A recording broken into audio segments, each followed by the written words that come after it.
Okay fine. तो खाद्य पदार्थों का खराब होना पड़ रहे थे ना, पेनिसिलियम, क्लेडोस्पोरियम एंड ऑइडियम, ये जो कवक हैं वो कवक क्या करते हैं, रोग उत्पन्न कर देते हैं।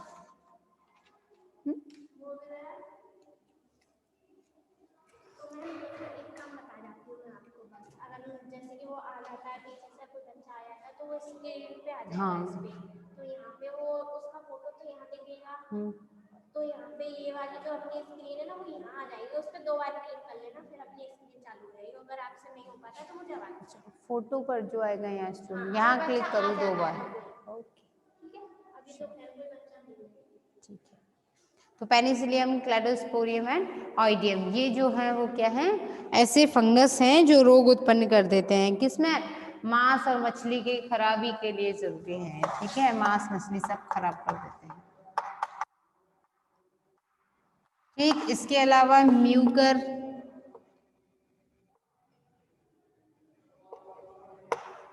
एंड राइजोपस, ये जो है वो ब्रेड और मछली मतलब खाद्य पदार्थ वगैरह में क्या करते हैं, दाग, काला धब्बा बना देते हैं और फिर वो फूड पॉइजनिंग कॉज कर सकता है। ठीक है, उसके बाद अगला आता है खाद्य पदार्थों के बिगड़ने के साथ साथ ही एस्परजिलस, ठीक है, और बॉट्रियो डिप्लोइडिया, यीस्ट और ग्लियोस्पोरियम और पेनिसिलियम सॉरी, ये सब मिलकर के क्या करते हैं, रॉटिंग कर देते हैं, सड़ा देते हैं और ब्लाइट, चकत्ता बना देते हैं। देखो भाई, ये कई बार पूछ लेते हैं आपसे। ठीक है, स्पीशीज के नाम बता देती हूँ आपको। ठीक है, कि कौन कौन से कवक ऐसे हैं जो ब्लाइट मतलब होता है चकत्ते बन जाएंगे सेब के ऊपर, है ना, और रॉटिंग का मतलब क्या होता है, सड़ना। तो एस्परजिलस हो, पेनिसिलियम हो, यीस्ट हो, या बॉट्रियो डिप्लॉइडिया हो, या ग्लियोस्पोरियम हो, ये क्या कर देते हैं, ब्लाइट प्रोड्यूस कर देते हैं। ठीक, तो एक एक के नाम लिख देते हैं, किसमें, फलों में। और एस्परजिलस इतना खतरनाक होता क्यों है, एस्परजिलस इतना खतरनाक इसलिए होता है क्योंकि ये एक प्रकार का एफ्लोटॉक्सिन उत्पन्न कर देता है जो जनरली मनुष्यों और जानवरों में हानिकारक पदार्थ उत्पन्न करता है, पौधों में ही नहीं करता, इसकी कैपेसिटी है। ठीक है, तो आगे नाम लिखते हैं एस्परजिलस के बाद, बॉट्रियो डिप्लोडिया,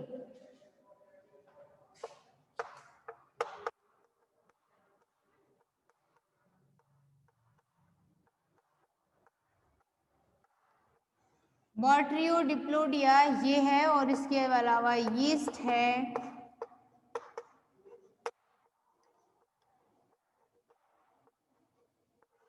पेनिसिलियम है, और अगला ग्लियोस्पोरियम है। कौन सा, ग्लियोस्पोरियम।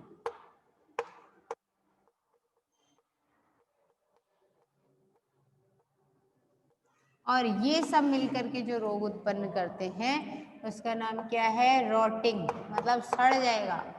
और रोटिंग के अलावा दूसरा क्या होता है, एक तो रोटिंग हो गया, सड़ना, और सड़ने के अलावा दूसरा ये जो रोग उत्पन्न करता है वो है ब्लाइट, चकत्ते बनना। ब्लाइट मतलब हो गया चकत्ते बनना, और रोटिंग मतलब होता है सड़ना। और किसमें, फलों का,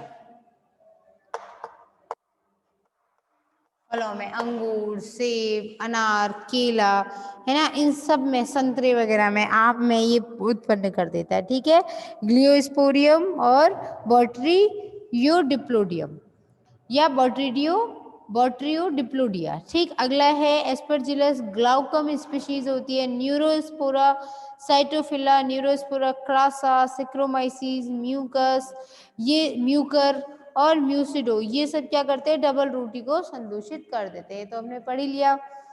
ठीक, चकत्ते बन जाते हैं। अच्छा, उसके बाद अगला क्या है, गेहूं, चावल, बाजरा में जो रोग उत्पन्न होते हैं वो अल्टरनेरिया के द्वारा और पेनिसिलियम के द्वारा। ठीक, और माइकोटॉक्सिन्स का मतलब ये ज्यादा जरूरी इंपॉर्टेंट चीज है, माइको मतलब कवक, जहां माइको वर्ड आ जाए वहां कवक आ गया। माइकोटॉक्सिन, टॉक्सिन का मतलब हो जाएगा कि विशाल, है ना, विषालु, विषालुता का मतलब होता है टॉक्सिसिटी, और विषालु मतलब होता है जो विष पूर्वक पदार्थ होते हैं ना, विषैले होते हैं। तो माइकोटॉक्सिन का मतलब होता है कवक विषालु, यानी रसायन।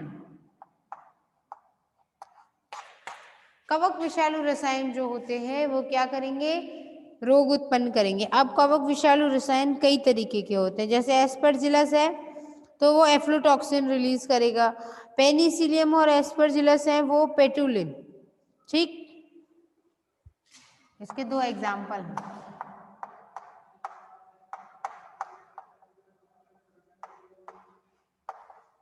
एफ्लोटॉक्सिन और दूसरा है पेटूनिया। ठीक, दूसरा क्या होता है, पेटुलिन, सॉरी।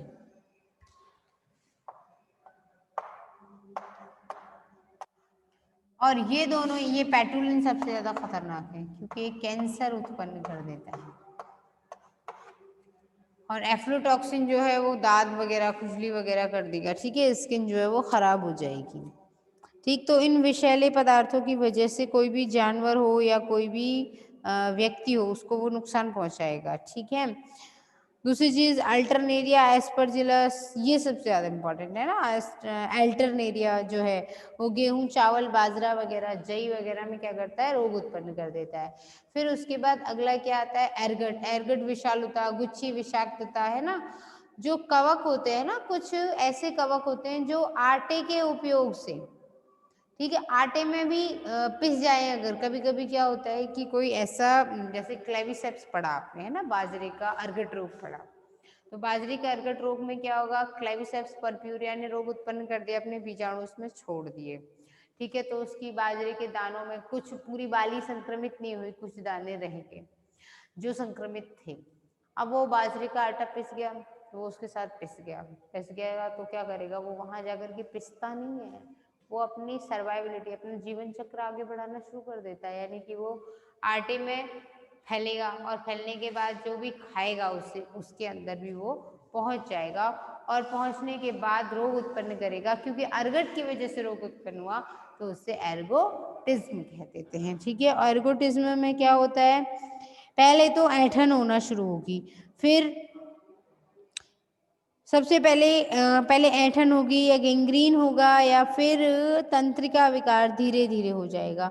यानी कि कई बार खराब बाजरा खाने की वजह से क्या हो जाता है, ऐंठन वगैरह होने लग गई, और उसके बाद थोड़ा गैंग्रीन का मतलब जो मांसपेशियां वो ठीक से काम नहीं कर रही, और धीरे धीरे तंत्रिका, तंत्र मतलब आपका कॉम्बिनेशन नहीं बन पाएगा आपकी सिचुएशन के अकॉर्डिंग। ठीक है, आपकी जो परिस्थितियां हैं उसके अनुसार आप बात नहीं कर पा रहे हो, बोल नहीं पा रहे हो, जवाब नहीं दे पा रहे हो। ठीक, तो और फिर धीरे धीरे कई बार मृत्यु भी हो सकती है, पैरालिसिस भी हो सकता है। तो इसलिए क्लेविसेप्स प्रक्रिया बहुत ज़्यादा खतरनाक है। तो खाने पीने में ध्यान देने की ज़रूरत है कि जो भी खा रहे हैं वो सही है या नहीं है। जैसे रसुल्ला है वो गैस्ट्रोइंटेस्टाइटिस कर देता है, गैस्ट्रोइंटेस्टाइटिस मतलब गैस्ट्रोइंटेस्टाइटिस।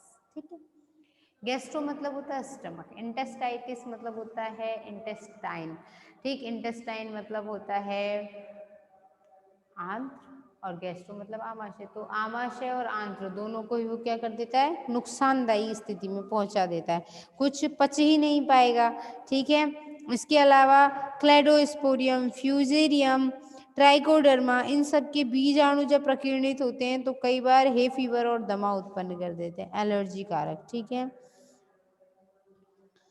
कई बार क्या होता है, संवर्धन माध्यम हम जो बायोटेक्नोलॉजी में यूज कर रहे हैं उसमें क्या होगा, बायोटेक्नोलॉजी के टाइम पर संवर्धित करते हैं ना, पौधे का कोई भी पदार्थ कोई भी मात्रा ली, और लेने के बाद उसको क्या किया हमने, माध्यम के अंदर डाला, संवर्धित किया, और संवर्धित करने के बाद उसमें हमने उसको आगे बढ़ाया, यानी कि जो एक कोशिका थी वो ऊतकों में बदलेगी, ऊतकों से फिर वो पूरे अंग बना करके पूरे पौधे का निर्माण करेगी। तो कई बार उसको हमने ठीक से साफ अगर नहीं किया है तो उसमें भी कवकों का संक्रमण हो जाता है, क्योंकि वो प्रयोगशाला में रखे रहते हैं ना, तो उस वजह से समय और ऊर्जा और वो मटेरियल पूरा बर्बाद हो सकता है। ठीक है, तो जिन ऊतकों को हमें संवर्धित करना है उनके लिए वैसे कंटामिनेटेड कंडीशंस नहीं होनी चाहिए। ठीक है, अगला इसके अलावा क्या करता है, टिम्बर विनाश। टिम्बर मतलब काष्ठ का विनाश कर देता है। ठीक है, तो क्लेवेरिया और हाइडनम, फोलियोटा और फोमा, ठीक, ये बेसिडियोमाइसिटीज के जो सदस्य होते हैं वो हैं। काष्ठ लकड़ी को बर्बाद कर देते हैं, काष्ठ विनाशी, इसमें बेसिडियोमाइसिटीज के सदस्य।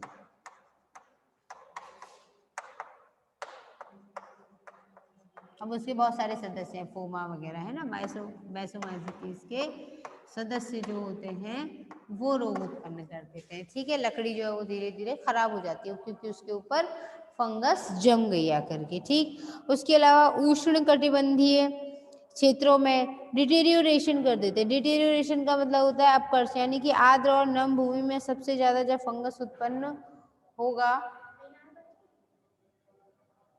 मैं तो कंटिन्यू करूँगी, रिकॉर्ड होगा ना फिर वो। तो उष्ण कटिबंधीय उपकर्ष का मतलब होता है ज्यादा नमी की वजह से कागज, कपड़े या चमड़े वगैरह पर क्या हो जाता है, कवक वृद्धि करने लग जाते हैं, और वृद्धि होते होते फिर वो मूल्यवान वस्तुओं को नष्ट कर देंगे। भाई सीधी बात है, कागज है उसके ऊपर कुछ अच्छा कोई बहुत सारी चीजें लिखी हुई है, डाटा लिखा हुआ है और वहाँ का माहौल एकदम उष्ण कटिबंधीय प्रकार का है, और उसमें अगर कवक लग गया तो वो फंगस फफूंदी क्या करेगी, पूरी कॉपी को, पूरी नोटबुक को खराब कर देगी, है ना, तो वो खतरनाक चीज हो गई।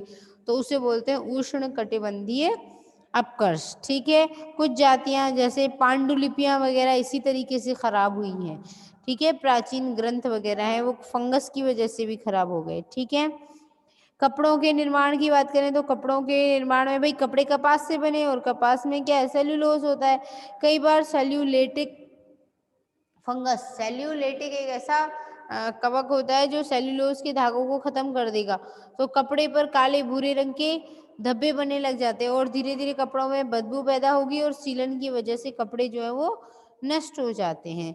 ठीक है, गल जाता है, कहते हैं ना कपड़ा पुराना हो गया, रखा रखा, ना धोया ना पहना ना कुछ किया, बस रखा रखा ही वो गल गया और पकड़ा तो वो बुरादे जैसा बन गया एकदम से, तो उसे क्या बोलेंगे हम, कि वस्त्रों का निर्माण सेल्यूलेटिक की वजह से खराब हो गया। ठीक है, फ्यूजेरियम, एस्परजिलस, पेनिसिलियम, ये जो है वो चमड़े की वस्तुओं को, बेल्ट वगैरह को खराब कर देते हैं। ठीक है, कुछ ऐसे भी होते हैं जो कवक प्रकाशिक यंत्र जैसे कि कैमरा है, माइक्रोस्कोप है, बाइनोक्यूलर है, उन पर लग जाते हैं। एस्परजिलस और पेनिसिलियम सबसे ज्यादा विद्युत उपकरण या प्लास्टिक या फिर रंग, इन पर भी आकर के जम जाते हैं। जैसे दीवारों पर कई बार फफूंदी लग जाती है तो वॉल पुट्टी वगैरह सब खराब हो जाती है।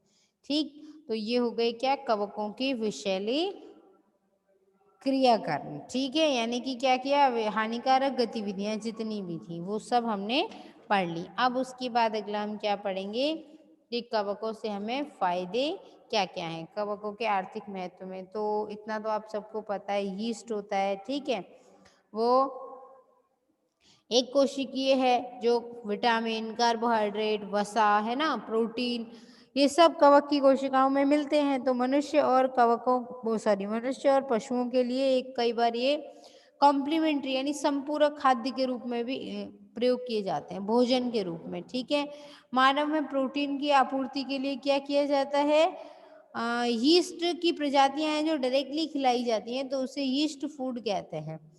ठीक है, कई बार क्या होता है, शुष्क अवस्था में यीस्ट में प्रोटीन जो होती है वो 50% होती है। तो देखो, जब प्रोटीन पचानी है वह डायरेक्टली जा रही है, जो भी हम खाते हैं उसमें से प्रोटीन, कार्बोहाइड्रेट, फैट, यही सब तो अलग से निकाला जाएगा ना।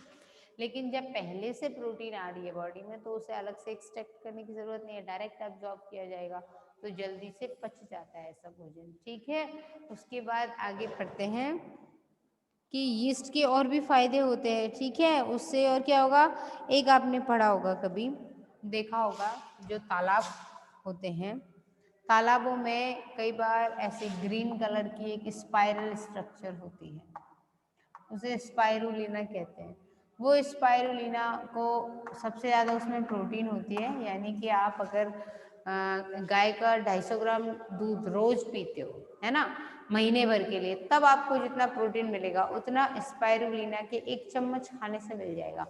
टेस्ट में बहुत कड़वा होता है, बेकार होता है, लेकिन जो जिम ट्रेनर्स होते हैं वो रिकमेंड करते हैं आपकी बॉडी और आपके एज के अकॉर्डिंग, आपका वेट कितना है, क्या है, कितना डाइजेस्टिव सिस्टम प्रॉपर है, उस हिसाब से जिम ट्रेनर्स रिकमेंड करते हैं स्पाइरुलिना।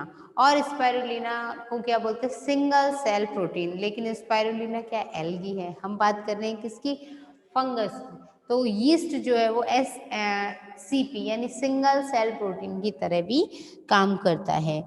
ठीक है, तो इसको भविष्य में खाद्य पदार्थ के स्रोत के रूप में मान्यता दी गई है कि कभी जब खाने की कमी पड़ेगी तब इसको यूज किया जाएगा। उसके बाद अगला है कि बहुत सारे कवक तंतु हैं, जैसे एस्परजिलस स्ट्रेडियस है, स्पोरोट्राइकम थर्मोफिली है, ट्राइकोडर्मा विरिडी है। इन सब से भी कमर्शियल लेवल पर हम प्रोटीन ले सकते हैं। ठीक है, अगला जो है, बहुत सारे ऐसे कार्बोहाइड्रेट फैट प्रोटीन देने वाले होते हैं और टेस्टी भी होते हैं। ठीक है, बहुत सारी सब्जी वगैरह में मिला करके उनकी सब्जी तैयार की जाती है, जैसे Morchella esculenta, Agaricus campestris, Volvariella डिस्प्लेसिया, सेपुल्टेरिया, एगेरिकस हॉर्टेंसिस। ठीक है, और प्लूरोटस, ट्यूबर एस्टाइबम, इस तरीके की जो स्पीशीज हैं फंगस की, वो सब किस में काम में आती हैं, हमारे खाने में डायरेक्ट सब्जी बना करके जो खाते हैं, जो है ना नॉर्मली मार्केट में अवेलेबल होती हैं। ठीक है, तो इसके बारे में कल कुछ जाती हैं जो पनीर बनाने में काम में ली जाती है, रॉकफोर्ट पनीर, रॉकफोर्ट चीज़ होती है, स्विस चीज़ होती है। ठीक है, तो डिफरेंट टाइप की चीज़ जो है वो हम कल पढ़ेंगे। ठीक है, तो यही